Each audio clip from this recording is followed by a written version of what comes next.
భారత star shuttler Telugu తేజం PV Sindhu చరిత్ర సృష్టించింది. దాదాపు 2 ఏళ్ల తర్వాత మరోసారి వరల్డ్ టూర్ ఫైనల్ కు అర్హత సాధించింది. తొలిసారి జపాన్ ఓపెన్ 750 టోర్నీలో ఫైనల్ కు చేరిన భారత మహిళా షట్లర్ గా రికార్డు నమోదు చేసింది. సెమీస్ లో చిరకాల ప్రత్యర్థి చైనా స్టార్ చెన్ యుఫీపై సింధు 21-19, 15-10 తేడాతో విజయం సాధించింది. రెండో సెట్లో సింధు ఆధిక్యంలో ఉండగానే యుఫై రిటైర్డ్ హార్ట్ గా వెనుదిరిగింది. దీంతో సింధు ఫైనల్లో అడుగుపెట్టింది. 2 ఏళ్ల తర్వాత ఓ ఫైనల్ కు చేరడం పివి సింధుకు ఇదే తొలిసారి.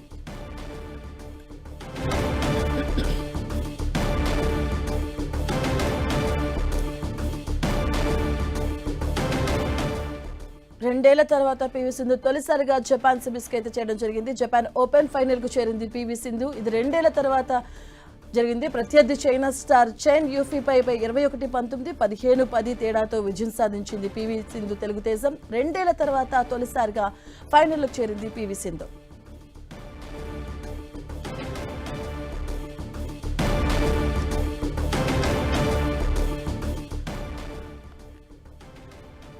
భారత స్టార్ షట్లర్ తెలుగు తేజం పివి సింధు చరిత్ర సృష్టించింది. దాదాపు 2 ఏళ్ల తర్వాత మరోసారి వరల్డ్ టూర్ కి ఫైనల్ కు అర్హత సాధించింది సింధు. తొలిసారిగా జపాన్ ఓపెన్ 750 టోర్నీలో ఫైనల్ కు చేరిన భారత మహిళా షట్లర్ గా రికార్డు నమోదు చేసింది PV Sindhu. Japan open final కు పివి సింధు చేరుకోవడం జరిగింది. తన చిరకాల ప్రత్యర్థి చైనా స్టార్ చెన్ యుఫై పై పివి సింధు 21-19, 15-10 తేడాతో విజయం సాధించింది.